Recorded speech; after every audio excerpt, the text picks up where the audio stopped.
إلى الله بإذنه وسراجا وقمرا منيرا فأعوذ بالله من الشيطان الرجيم بسم الله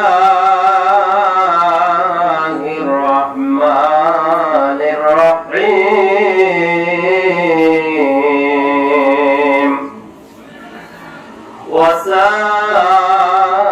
وسارعوا إلى مغفرة من ربكم وجنة عرضها السماوات والأرض أعدت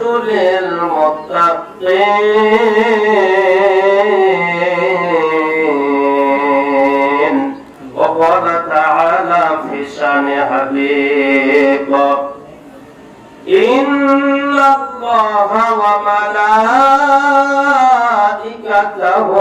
يصلون على النبي يا أيها الذين آمنوا صلوا عليه وسلموا تسليما.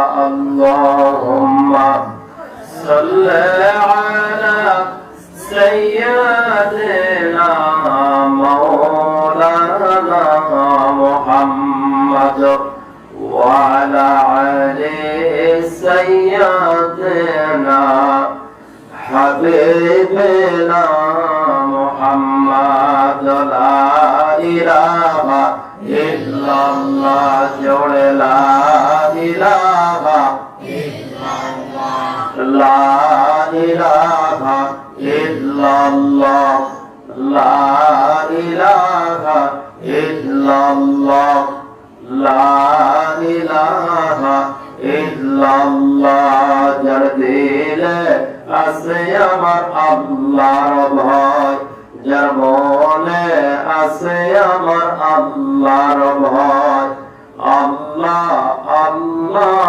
সব সময়। আহার নিজরা ভালো লাগে না, এই দুনিয়া ভালো লাগে না, ভালো লাগে শুধু ইল্লাল্লাহ লা ইলাহা ইল্লাল্লাহ জোরে লা ইলাহা ইল্লাল্লাহ লা ইলাহা ইল্লাল্লাহ।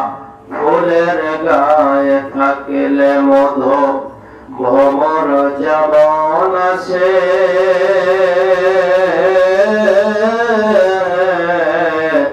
কোরআনের জ্ঞান থাকলে তাকে সবাই ভালোবাসে। লা ইলাহা ইল্লাল্লাহ জোরে লা ইলাহা ইল্লাল্লাহ লা ইলাহা ইল্লাল্লাহ মুহাম্মাদুর রাসূলুল্লাহ সাল্লাল্লাহু আলাইহি ওয়াসাল্লাম। বাংলাদেশের ঐতিহ্যবাহী জেলা জয়পুরহাট জেলার পাঁচবিবি থানার ডোবরপাড়া ঈদগাহ মাঠ, এই মাঠের সম্মানিত সভাপতি, সেক্রেটারি, কেশিয়ার, সম্মানিত সদস্যবৃন্দ, আশেপাশ থেকে ছুটে আসা আল্লাহ সুবহানাহু ওয়া তাআলা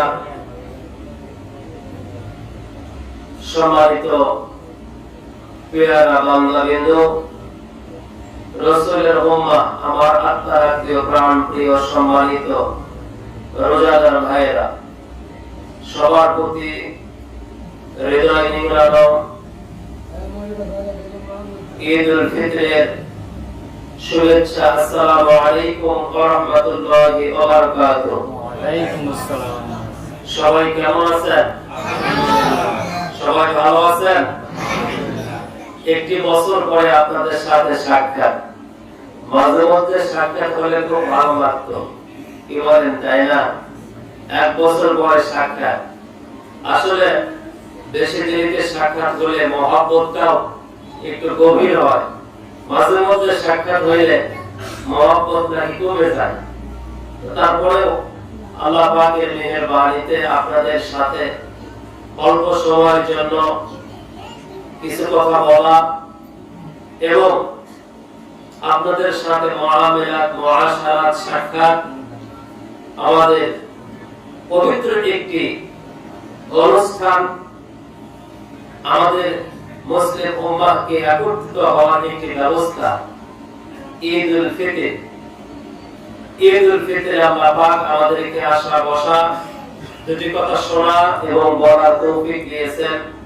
উচ্চ আওয়াজে সবাই মিলে আমাদের নজরটাকে সামিয়ানার দিকে তাকিয়ে একটা বারের জন্য বলুন আলহামদুলিল্লাহ। আরেকবার বলুন আলহামদুলিল্লাহ। দরুদ সালাম মানবতার মহান শিক্ষকের প্রতি, আপনার আমার আত্মার আত্মীয় প্রাণ প্রিয় বিশ্ব নেতা বিশ্বনবী জনাবে মুহাম্মদ রাসূলুল্লাহ সাল্লাল্লাহু আলাইহি ওয়াসাল্লাম। সম্মানিত ভাইরা, আলোচনার পূর্বে একটা মিনিট আমি যারা মোটর বাইক নিয়ে এসেছেন তাদের প্রতি আমি অনুরোধ করব, মেহেরবানি করে আপনারা আপনাদের বাইকটি রাস্তায় রাখবেন না। আমাদের সিকিউরিটি গার্ড আছে, স্কুল মাঠে সিকিউরিটি গার্ড আছে, যে জায়গাগুলোতে গ্যারেজের ব্যবস্থা আছে, আপনার মোটর বাইক আপনি সেখানে রেখে দেন। ইনশাআল্লাহ এখান থেকে কোনো দুর্ঘটনা ঘটলে কর্তৃপক্ষ তা দায় নেবে, তবে আপনার নিজ দায়িত্বে রাস্তায় রেখে দুর্ঘটনার সম্মুখীন হলে সেটার দায়ী কর্তৃপক্ষ নেবেন না। পাশাপাশি মুসলিম ভাইদেরকে আসা এবং যাওয়াতে আপনি কষ্ট দিবেন না।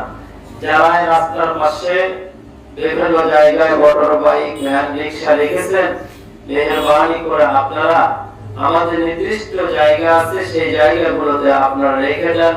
এটাই আপনার জন্য আমাদের জন্য নিরাপদ হবে। আল্লাহ পাক কবুল করুন। উচ্চ আওয়াজে বলুন আল্লাহুম্মা আমিন। সম্মানিত ভাইরা, আপনারা মনে হয় 41 দিন রোজা রেখে আজকে ঈদগাহে আসছেন। রোজা রাখার অর্থই হচ্ছে মুমিনের শরীরে শক্তি না থাকলে ঈমানের শক্তি বৃদ্ধি পাবে। কথা বলেন ঠিক কিনা? মুমিনের শক্তি শরীরে নয়, মুমিনের শক্তি হচ্ছে অন্তরে। আর ঈমানের শক্তি বৃদ্ধির জন্যই আল্লাহ পাক মাহে রমাদানের রোজা আমাদেরকে উপহার দিলেন।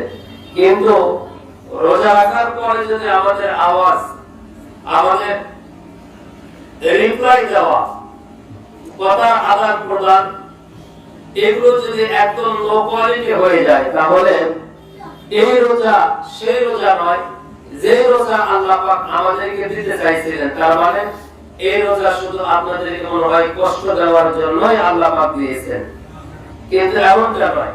আমাদের উচিত হবে আমরা আল্লাহ সুবহানাহু ওয়া তাআলার নাম যখন যে জায়গায় শুনবো, সুবহানাল্লাহ, আলহামদুলিল্লাহ, আল্লাহু আকবার, এই নামগুলো বলার সঙ্গে সঙ্গে আমরা ফিডব্যাক দিয়ে দিব, রিপ্লাই দিব। এতে করে আমাদের বেশি উপকার। জোরে বলে সুবহানাল্লাহ। সুবহানাল্লাহ। উপকার কার? আমাদের। প্রত্যেকটা জায়গায় আমাদের উপকার। যেমন এই যে আপনারা বললেন সুবহানাল্লাহ, সুবহান শব্দের অর্থ পবিত্র। একসাথে বলেন তো, সুবহান শব্দের অর্থ কি? পবিত্র। আরেকবার বলেন, অর্থ কি? পবিত্র। হ্যাঁ, সুবহান শব্দের অর্থ পবিত্র, আর আল্লাহ মানে আল্লাহ। তাহলে আল্লাহ পবিত্র। আল্লাহ কি? আমরা বলতেছি আল্লাহ পবিত্র, আসলে কি আল্লাহ আগে অপবিত্র ছিল?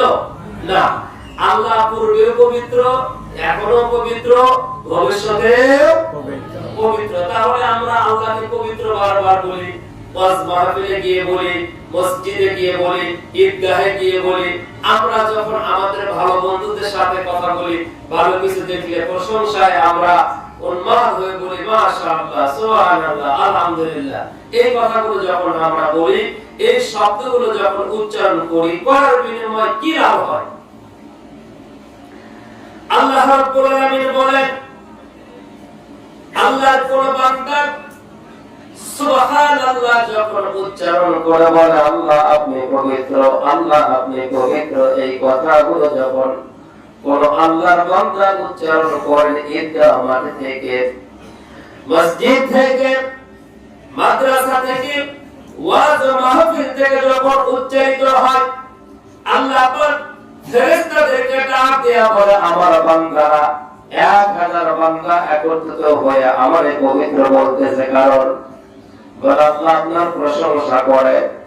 আল্লাহ পাক বলে আমার প্রশংসা আমার বান্দা করে, বলে আমাকে দেখেছে বলে দেখে নাই, আমার জাহান্নাম দেখেছে না দেখে নাই, জান্নাত দেখে নাই, জাহান্নাম দেখে নাই, আমাকে দেখে নাই, কিন্তু আমার বান্দা আমার প্রশংসায় লিপ্ত হয়ে আমাকে বলতেছে আমি পবিত্র, বারবার বলতেছে আমি পবিত্র, বারবার বলতেছে আমি পবিত্র। আমি আল্লাহ তোমাদেরকে সাক্ষী রেখে ওয়াদা করলাম, ওই বান্দাগুলোকে পবিত্র না বানানো পর্যন্ত আমি কবর নিব না। জোরে কোন সুবহানাল্লাহ। আল্লাহু ওয়ালিয়ুল লাযীনা আমানু ইখরিজুহুম মিনাদ দুলুমাতি ইলান নূর।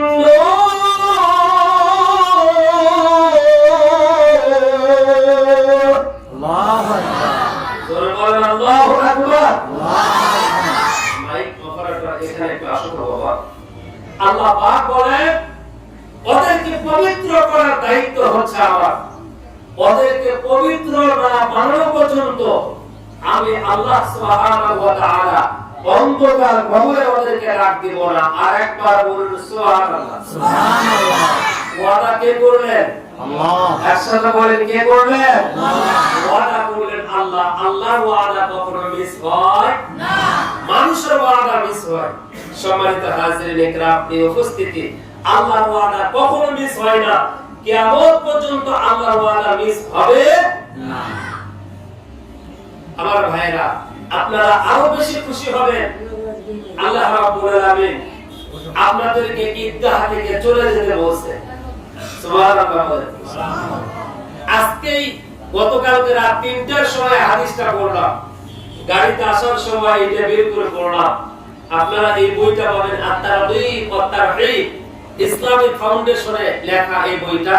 এই বইয়ের ভিতরে আপনারা পাবেন আল্লাহ রাব্বুল আলামিন বলে আসমানের দরজাগুলো খুলে দিয়ে আল্লাহ পাক একেবারে আমাদের নিকটতম আসমানে এসে আমাদেরকে ডাক দিয়ে বলে বান্দারা তোমরা বাড়িতে ফিরে চলে যাও।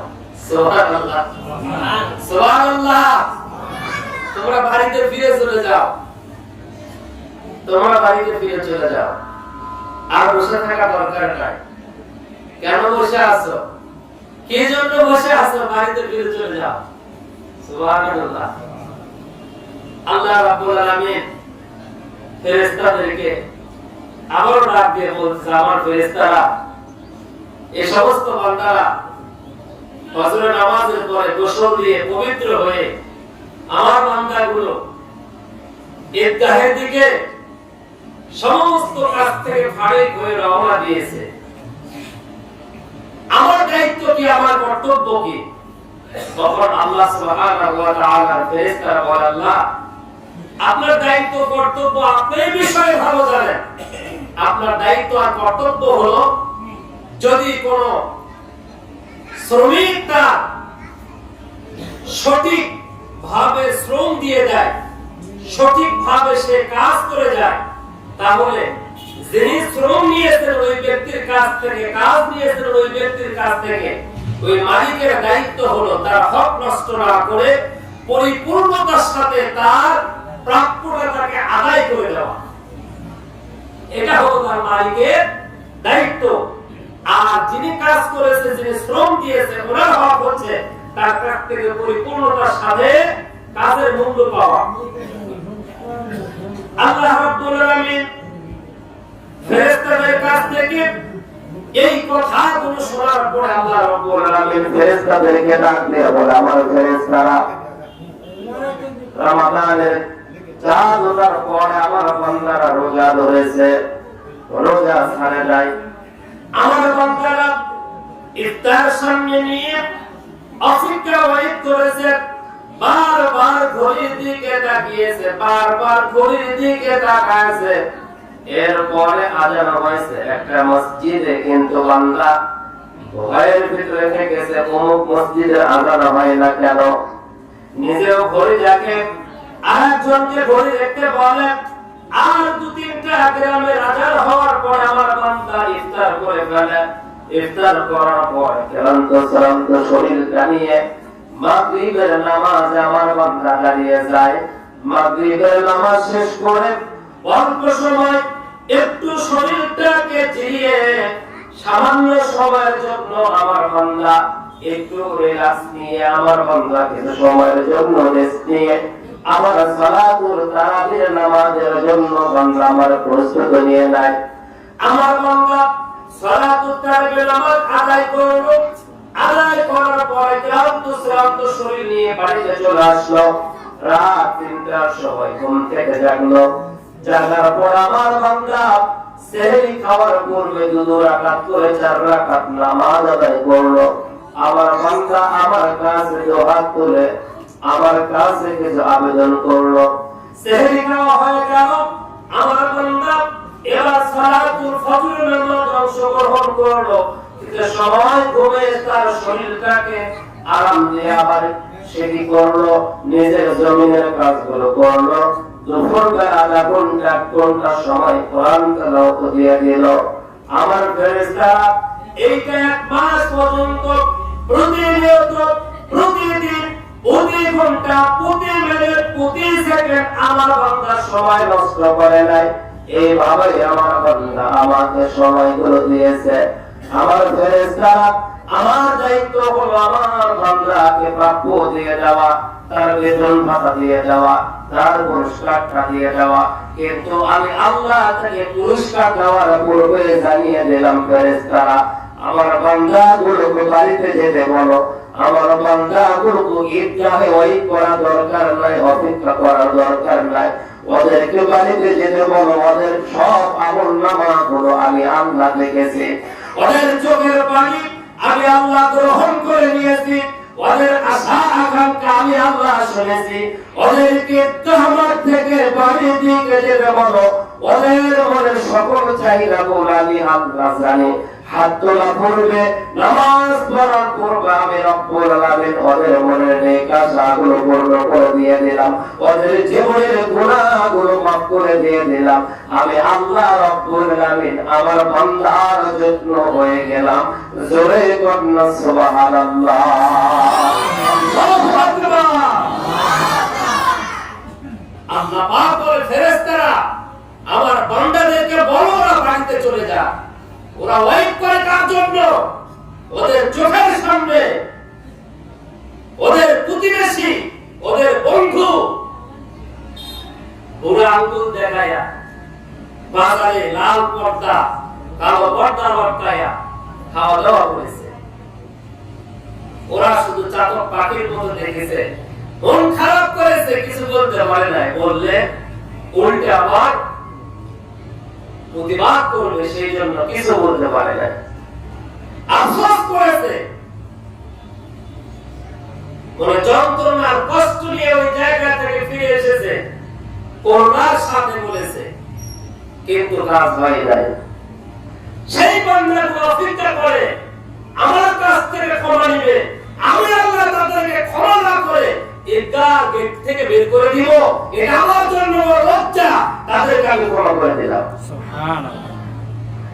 আল্লাহ রাব্বুল আলামিন বলেন, قل يا عبادي الذين أسرفوا على أنفسهم لا تقنطوا من رحمة الله إن الله يغفر الذنوب جميعا إنه هو الغفور الرحيم।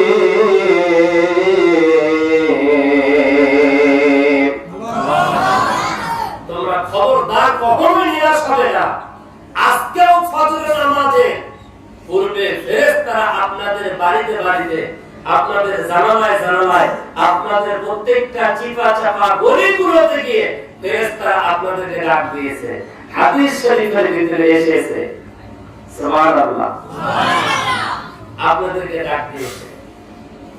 ওই সমস্ত ফেরেশতাদের আওয়াজ যাদের কানে কর্ণকুহরে পৌঁছেছে, তারা শত বাধা ব্যস্ততা, ব্যবসা প্রতিষ্ঠান সব কিছু ফেলে তারা ঈদগাহের দিকে ছুটে এসেছে, যাদের কর্ণকুহরে পৌঁছে গিয়েছে।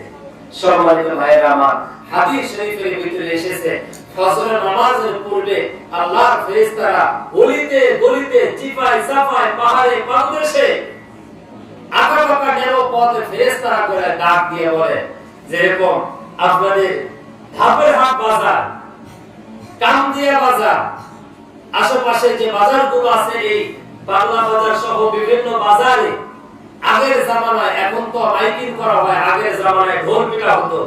ঢোল পিটে বলা হতো অমুক দিনে অমুক কাজ হবে, অমুক দিনে গোশত পাওয়া যাবে, অমুক দিনে এই কাজ হবে, ঢোল পিটে বলা হতো। প্রত্যেকটা ব্যক্তি সেই কথাগুলো শুনতো। এখন মাইক পেলে এই কথাগুলো বলা হয়।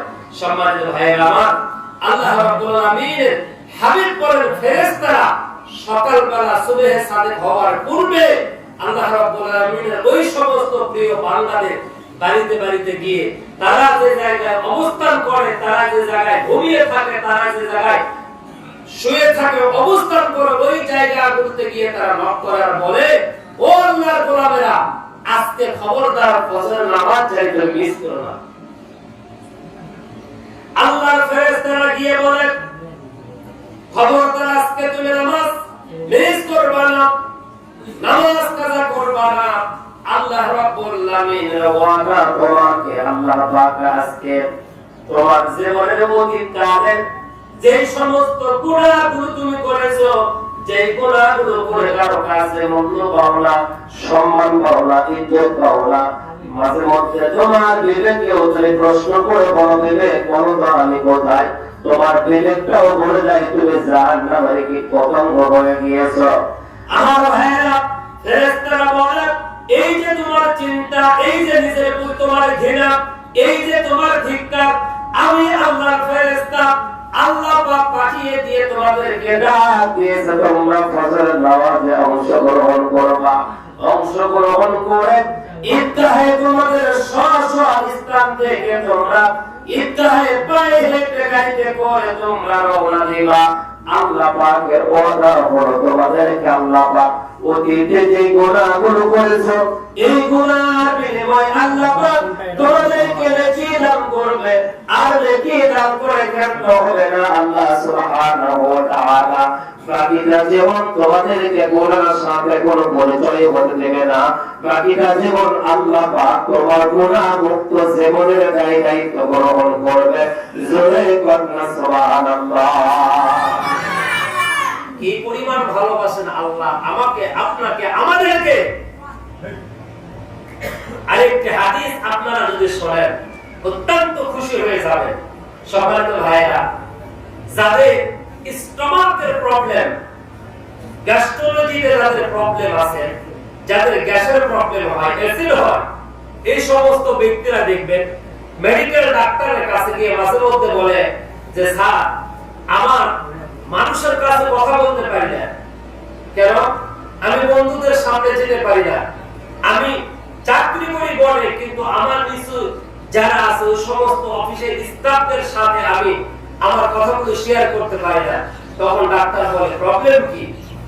দন্ত বিভাগের ডাক্তারের কাছে যখন যায় তখন বলে, এই যে আমি কথা বলতেছি, দেখেন আমার কথার মধ্যে ভয়েস ল্যাঙ্গুয়েজের কোনো প্রবলেম নাই, প্রবলেম হলো আমার মুখ থেকে একটা দুর্গন্ধ বের হয়। তখন আপনারা যারা দাঁতের ডাক্তারের কাছে যান, ভাদুরিয়া যান অথবা নিকটতম কোনো ডাক্তারের কাছে যাবেন, ডাক্তার আপনার, বিশেষ করে দাঁতের যে ডাক্তার, এই ডাক্তারগুলো সব সময় নাকে মাস্ক পরা থাকে। তার মানে মুখ দুর্গন্ধ, অনেক মানুষ দুর্গন্ধতার কারণে তারা সব সময়ের জন্য তারা মাস্ক পরে থাকে। তখন ডাক্তার সাহেব বলে, ঠিক আছে, আপনার কয়েকটা টেস্ট দিচ্ছি, এই টেস্টগুলো করার পরে আপনি আসেন, তারপরে আমি আপনার এই প্রবলেমটা সলভ করতে পারি কিনা। এরপরে আপনাকে 10 দিন, 5 দিন, 15 দিন আপনাকে একটা ওষুধ দেওয়া হয়, এক ডোজ। ওষুধ দেওয়ার পর আপনি আবার যখন ডাক্তারের কাছে এসে বলেন, না আমি যতটুকু জানি, আমার স্ত্রী আমার কাছের মানুষ, ওনার কাছে আমি জিজ্ঞাসা করলাম যে আগের যে আমার প্রবলেমটা ছিল এখনো সেই প্রবলেমটা আছে কিনা। আমার স্ত্রী বলে, হ্যাঁ এখনো তোমার প্রবলেম আছে। তাহলে আমি অফিসে লজ্জা পাই, বন্ধুদের সাথে কথা বলতে লজ্জা পাই, স্ত্রীর সাথে কথা বলার সময় হাতটা লাগায় দিয়ে কথা বলি, আসলে কি আমার মুখের দুর্গন্ধ দূর হবে না? তখন ডাক্তার সাহেব বলে, হ্যাঁ আমিও সেটাই দেখতেছি, যার কারণে আমারও নাকে মাস্ক পরা, আপনার মুখের আসলে দুর্গন্ধ। তবে আমি না পারবো আপনাকে একটা সাজেস্ট করি, অমুক একটা বড় ডাক্তার আছে, ওই জায়গায় গিয়ে আপনি চিকিৎসা করেন, সম্ভবত আপনার এই প্রবলেম সলভ হওয়ার সম্ভাবনা আছে। অথবা মাঝে মধ্যে আপনি একটু গড়গড়ায় গুলি করবেন, এই মেডিসিন আপনাকে দিলাম, এরপর আপনি চিকিৎসা নেন। এমনটা হয় কিনা? কথা বলে হয় কিনা? বিশেষ করে কথা বলতে গিয়ে যাদের মুখে দুর্গন্ধ, এরা যত হাই কোয়ালিটি মানুষ হোক না কেন, ব্যক্তিত্ব সম্পন্ন মানুষ হোক না কেন, মানুষ কিন্তু ওই জায়গাটাতে বেশি ধরে যে ও ভালো, ঠিক আছে, শিক্ষিত মানুষ ঠিক আছে, কিন্তু কথা বলতে ওর মুখের যে দুর্গন্ধ, কি বলেন? এইটা স্বাভাবিক অবস্থায় বলতেছি, কিন্তু যারা বিড়ি খায়, তারা খায়, তাদের অবস্থা কি? হ্যাঁ, আল্লাহ পাক হেফাজত করুন, বলে আমিন। মানুষের কাছে লাগে দুর্গন্ধ। আল্লাহ সুবহানাহু ওয়া তাআলা কি পরিমাণ আপনাকে ভালোবাসে, শ্রদ্ধা করে, সম্মান করে। আল্লাহ পাক বলে, আমার বান্দারা যখন সকালবেলা রোজা রেখে ঘুম থেকে উঠে কাজের জন্য যায়, ব্যবসার জন্য যায়, বাহিরে যখন বের হয়, বান্দার প্রত্যেকটা শ্বাস প্রশ্বাস যখন বের হয়, আল্লাহ সুবহানাহু ওয়া তাআলা বলে, এইটা মানুষের জন্য দুর্গন্ধ, কিন্তু আমি আল্লাহর কাছে এটা মিষ্টি আম্বরের মতো সুগন্ধ ছড়িয়ে যায়। সুবহানাল্লাহ। ভালোবাসা বুঝেন? সবার কাছে দুর্গন্ধ লাগে, কিন্তু আপনার স্ত্রীর কাছে দুর্গন্ধ লাগে না, লাগলেও বলে না, কারণ সে তো আপনার স্ত্রী, আপনি তো তার স্বামী, যার কারণে কারো কাছে বলে না। অনেক দোষ ত্রুটি বাবা মা লুকিয়ে রাখে, স্ত্রী লুকিয়ে রাখে। আল্লাহ পাক স্ত্রীর বাবা মার চাইতে অধিক পরিমাণ বেশি ভালোবাসার কারণে আল্লাহ পাক বলে, তোর মুখের দুর্গন্ধটাই আমার কাছে মিষ্টি আম্বরের মতো, যার কারণে আমি আল্লাহর কাছে তোর মুখের দুর্গন্ধটাও খারাপ লাগে না। সুবহানাল্লাহ। এটা হলো আল্লাহর ভালোবাসা। রোজাদার আল্লাহর ভালোবাসা পার্সোনাল ভাবে 10টা ভালোবাসা আল্লাহর পায়। রোজাদার পার্সোনাল ভাবে 10টা ভালোবাসা আল্লাহর পায়। আমি সামনের দিকে আসতেছি, ইনশাআল্লাহ বলবো, আল্লাহ পাক যেন বলার তৌফিক দান করে দেয়। বলুন আমিন। আমিন। সম্মানিত ভাইরা, আমার প্রিয় উপস্থিতি, এবারকার মাইক সাউন্ড সিস্টেম ভালো হয়েছে, কিন্তু মানে কথা বলতেছি, বলার পর ওখান থেকে রিপ্লাই আসতে দেরি হচ্ছে। এই সাইডে অথবা এই সাইডে লাগালে সব সাইডে আমাদের জন্য ভালো হয় আর কি। মানে দূরে লাগানোর কারণে আমি কথা বলার অনেক সময় পরে কথা আসতেছে, এই জন্য আমি বাধাগ্রস্ত হচ্ছে আর কি। আমরা যারা ওয়াজ মাহফিলে কথা বলি, আমাদের বক্তাদের সম্পদ হলো দুইটা, একটা হলো শ্রোতা আর একটা হলো মাইক। বুঝতে পারলেন? এই দুইটার প্রবলেম হলে বক্তা যতই ভালো হোক কথা বলতে পারে না। তারপরে ইনশাআল্লাহ আর অল্প সময় আছে, মাত্র আর 25 মিনিট পরে ইনশাআল্লাহ নামাজ শুরু হবে। এই 25 মিনিটে আমি মূল আলোচনায় চলে যাচ্ছি। মূল আলোচনা হলো ওয়াসারিউ ইলা মাগফিরাতিন মির রাব্বিকুম। যে আয়াতটা আমি আপনাদের সামনে তেলাওয়াত করেছি, এই 25 মিনিট খুব গুরুত্বপূর্ণ কথা বলবো। একটু সবাই আমার দিকে একটু নজর দেন প্লিজ। লোক এক মিনিট, কোনো নড়াচড়া হবে না, কোনো দিকে তাকানো যাবে না, শুধু আমার দিকেই তাকাবেন আপনারা। কেননা আমি কাবা শরীফকে পেছনে রেখে আপনাদের দিকে তাকায় আছি, আর আপনারা যদি আমার দিকে না তাকান, তাহলে কাবা শরীফকে অসম্মান করা হবে, বেইজ্জতি করা হবে, তুচ্ছ তাচ্ছিল্য করা হবে। এই জন্য আপনারা মসজিদে যান আর ঈদগাহে যান, আপনারা চেষ্টা করবেন ইমাম সাহেবের দিকে তাকিয়ে থাকা, কারণ ইমাম সাহেব কাবা শরীফটাকে তার পিছনে রেখে সামনের দিকে আপনাদেরকে রেখেছে। তার মানে কি, এই মুহূর্তে কথা বলা অবস্থায় কাবার চাইতে আল্লাহর কাছে আপনাদের মূল্য বেশি, যার কারণে তারা হাবিবকেও বলেছেন, আপনি আপনার উম্মতদের দিকে তাকায়া কথা বলেন, এদিকে ঘুরে কথা বলেন। জোরে বলেন না সুবহানাল্লাহ।